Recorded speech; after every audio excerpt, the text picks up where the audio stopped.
stuff. And so I went back to Daniel's books, and an interesting thing. Daniel, and again, I say it for the umpteenth time, these chapters. And I went back to Daniel and discovered Daniel had given a date. And if you go to Daniel 9:25, he given a date. And I had a brief discussion with Pastor Hittman about this. Of course, he studies this area too, by the way, a lot. And this counting thing, of course, the counting started. We knew it started from the time when one of our other kings, Artaxerxes and Nehemiah, started within. And so we're back to Daniel 9:25, and he gave a date and he gave some times. Now, of course, we counted. Of course, we knew the stuff better than most people did. And it was approximately 483 years.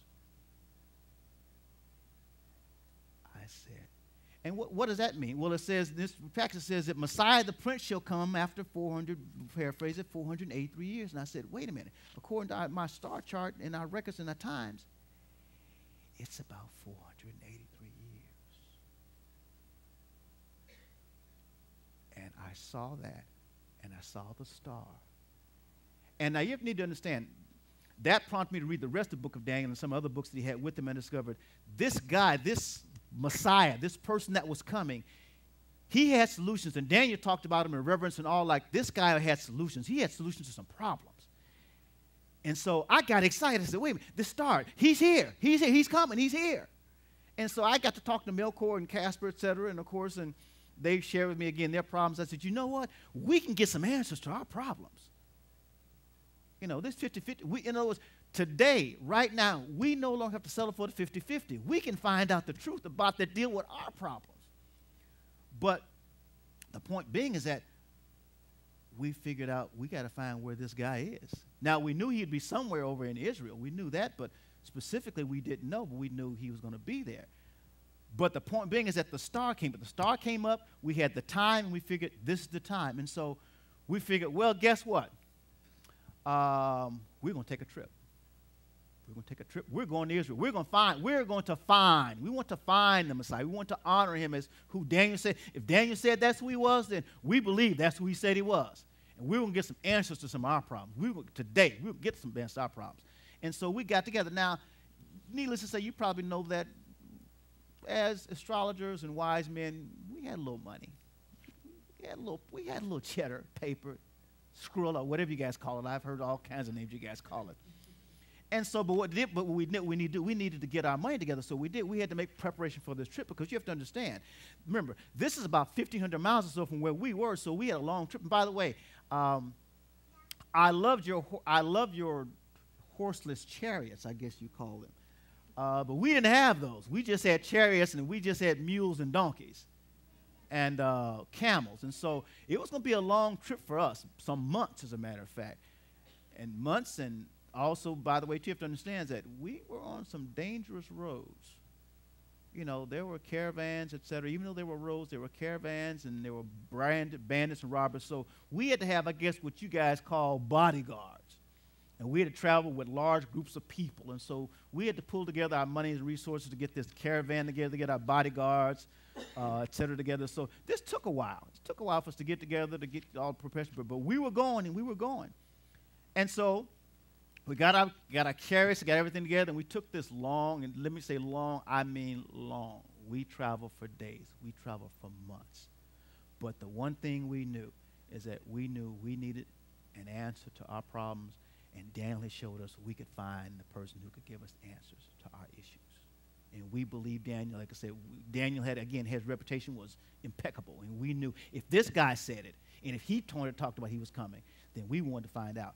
So we took that long trip, et cetera, and so we got to a place called Jerusalem, or really, I'm using the term, you call it J. There were no J's, it was Jerusalem. So, in our language, there were no J's, and in their language, no J, it was Jerusalem. And so we came to, by the way, you need to understand, even though it says 3 wise men, there were a bunch of us. There were many of us. Remember, so we understand, coming into Jerusalem, with our garb, et cetera, and our language, and, and they figured out that we were something of high repute, and we looked pretty decent, et cetera. And so we come into Jerusalem, and of course the people were chattering, saying, "Who are these guys?" I mean, because we had our, I had our camels and our donkeys, and we come in with all of the plum and acclaim, et cetera. And so, of course, obviously, the people were looking at us, but we figured, well, if we're coming looking for king of the Jews, well, then we need to go to the castle and to the palace to find out, well, where's the king of the Jews? And so we went to the palace. And so we went to the palace, and this guy, now, you need to get this picture. We went to the palace, and we walked into the palace, and we run to this palace, and we run to this guy. His name was Herod. He was called Herod the Great. Now, this guy, I don't have time to talk about this guy, but his reputation was just, I put it like this. First of all, the funny thing about it, he was only 4 feet tall. Or so. I guess, and so this guy had, I guess there's a guy read some of the books, he had what you guys would call a Napoleon complex, I guess. Because he was one, in fact, he was one of the most notorious, cruelest guys in history.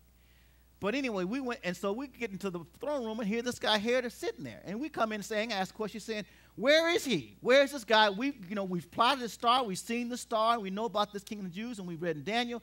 And we know because we saw his star in the east. And we are come to worship him. He's king, he's etc., prince. We come to worship him.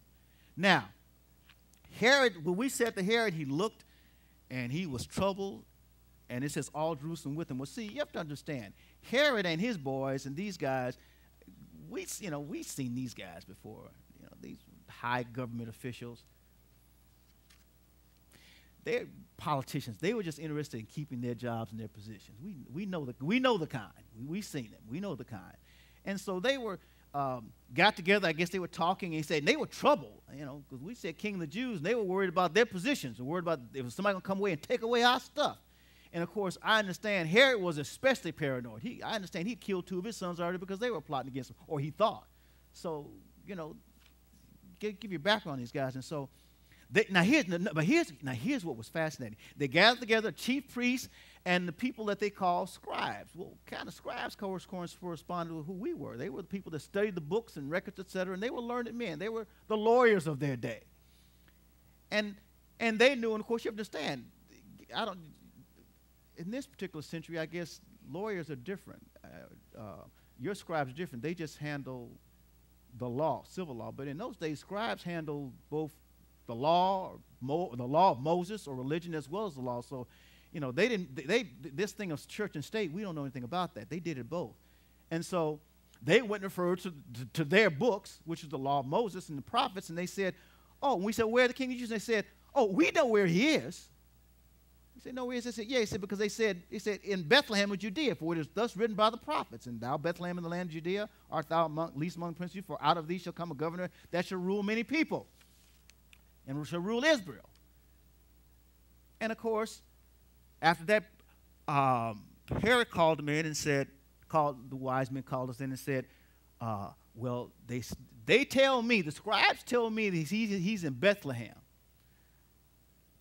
But what struck me about it was that these scribes, these were people that the Messiah first came to. These were his people.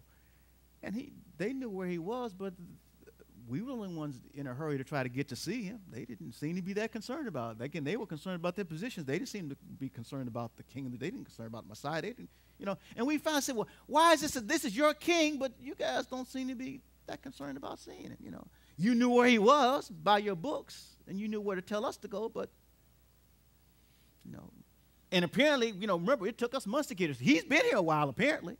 We saw the star way back, but he's been here for a while, and you guys don't seem to be that concerned about it. But, at that point, we say, hey, that ain't our problem.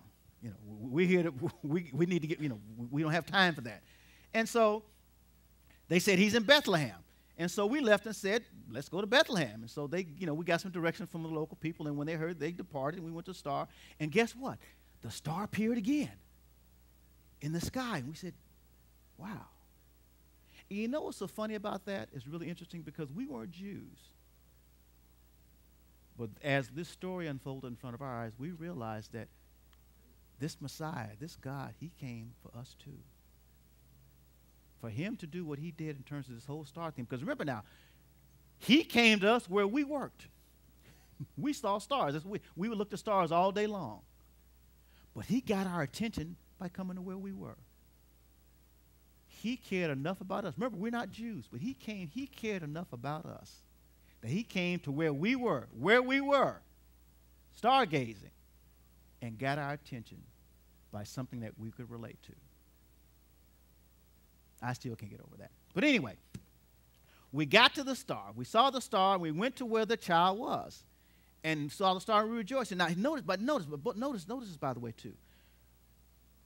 We brought presents because when we got there, we saw the child. We came to the house. By the way, really it was a house because remember, they had been there for a while. In fact, I guess from what I understood, they didn't live there. They were from a place called Nazareth, but I guess they were still there where the child was born because I guess things were a little tight, and they were there for a census, and I don't know what the whole story was in terms of Joseph, in terms of his employment. But anyway, they were still in Bethlehem. They weren't in Nazareth. They were still there, and they were in a house by this time. And so we went to the house where they were, and we went to the house because, remember, now, when we got ready to go to the house, then we got into the regalia that you guys see in your books. We got into all of our, kingly and princely stuff because, remember, we were going to see the king.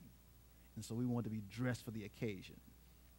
We had all the, we got all our sandals together, and we got all the, we had our jewelries and our stuff. We were dressed to the nine. We were sharp because we were going to see the king.